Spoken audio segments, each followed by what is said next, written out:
Assalamualaikum warahmatullahi wabarakatuh. Perkenalkan, nama saya Mahardika Ilham dari kelas MP 4403 dengan NIM 0704203133. Di sini saya akan mempresentasikan mata kuliah Manajemen Human Capital.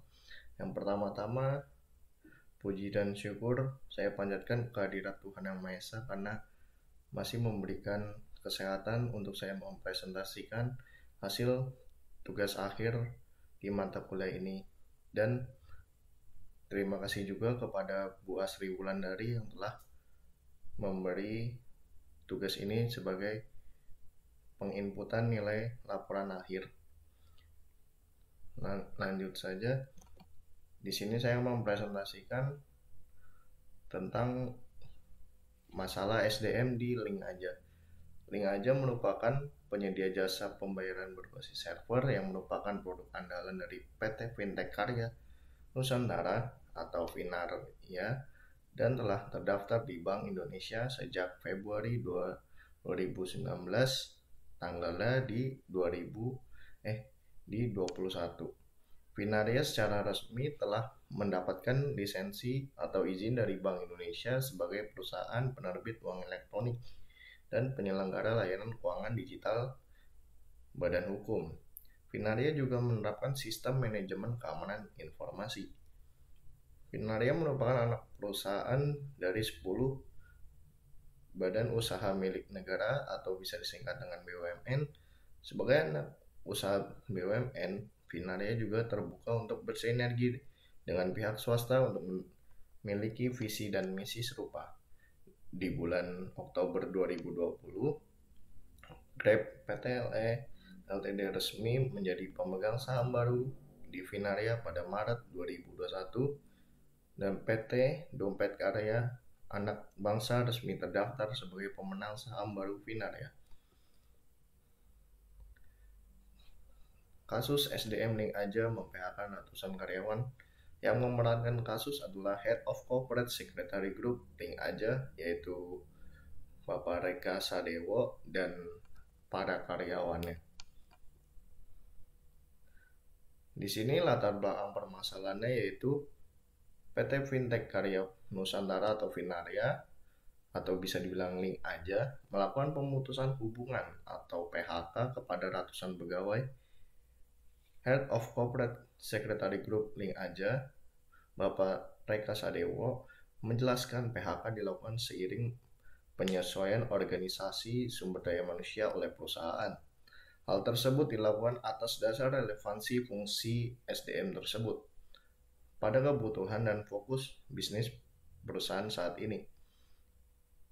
Pak Reka mengatakan akan adanya beberapa perubahan signifikan yang akan dilakukan anak usaha Telkom ini, terutama berkaitan dengan fokus dan tujuan bisnis perusahaan.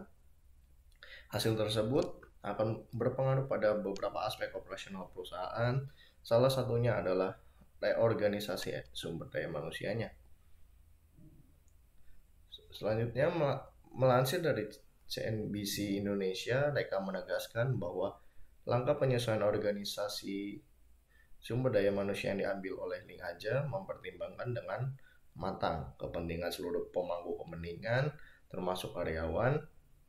Perencanaan tersebut juga akan mematuhi aturan dan regulasi yang telah digariskan pemerintah dan mematuhi prinsip good corporate governance. Selain itu, mereka memastikan operasi bisnis Link Aja berjalan seperti biasanya. Penyesuaian organisasi perusahaan juga tidak akan mempengaruhi layanan Link Aja kepada para pengguna. Oke. Di sini solusinya karena tadi dijelaskan oleh Bapak Reka, yang pertama adalah kita harus memberikan pelatihan kepada karyawan. Jika karyawannya itu masih belum mumpuni dengan skill, bakat, maupun kuantitasnya, kita harus memberikan pelatihan kepada perusahaan tersebut. Kalau misalkan terlalu membebani juga, yaitu melakukan pengoptimalan administrasi karyawan mulai dari jam kerja, gaji, terus bonus, terus tunjangan lainnya. Terus selanjutnya yang ketiga, adanya melakukan transparansi dengan karyawan. Jadi sering sharing-sharing gitu kalau misalkan ada masalah atau ada kekurangan apa di perusahaan ini, biar lebih terbuka antara satu dengan lainnya. Karena di zaman sekarang untuk mencari kerja pun juga sulit.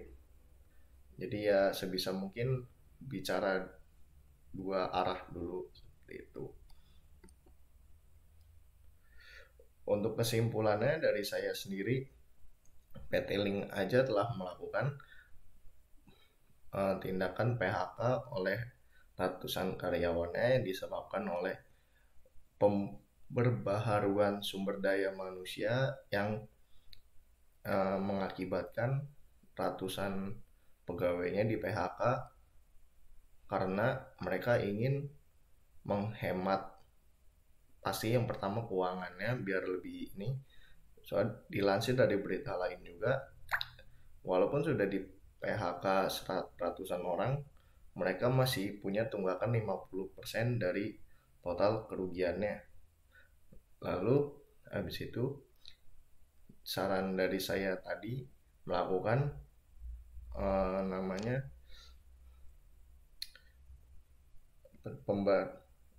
pelatihan kepada para karyawan, terus kepada para staff, dan melakukan transparansi. Mungkin segitu saja dari saya, kurang lebihnya mohon maaf. Assalamualaikum warahmatullahi wabarakatuh.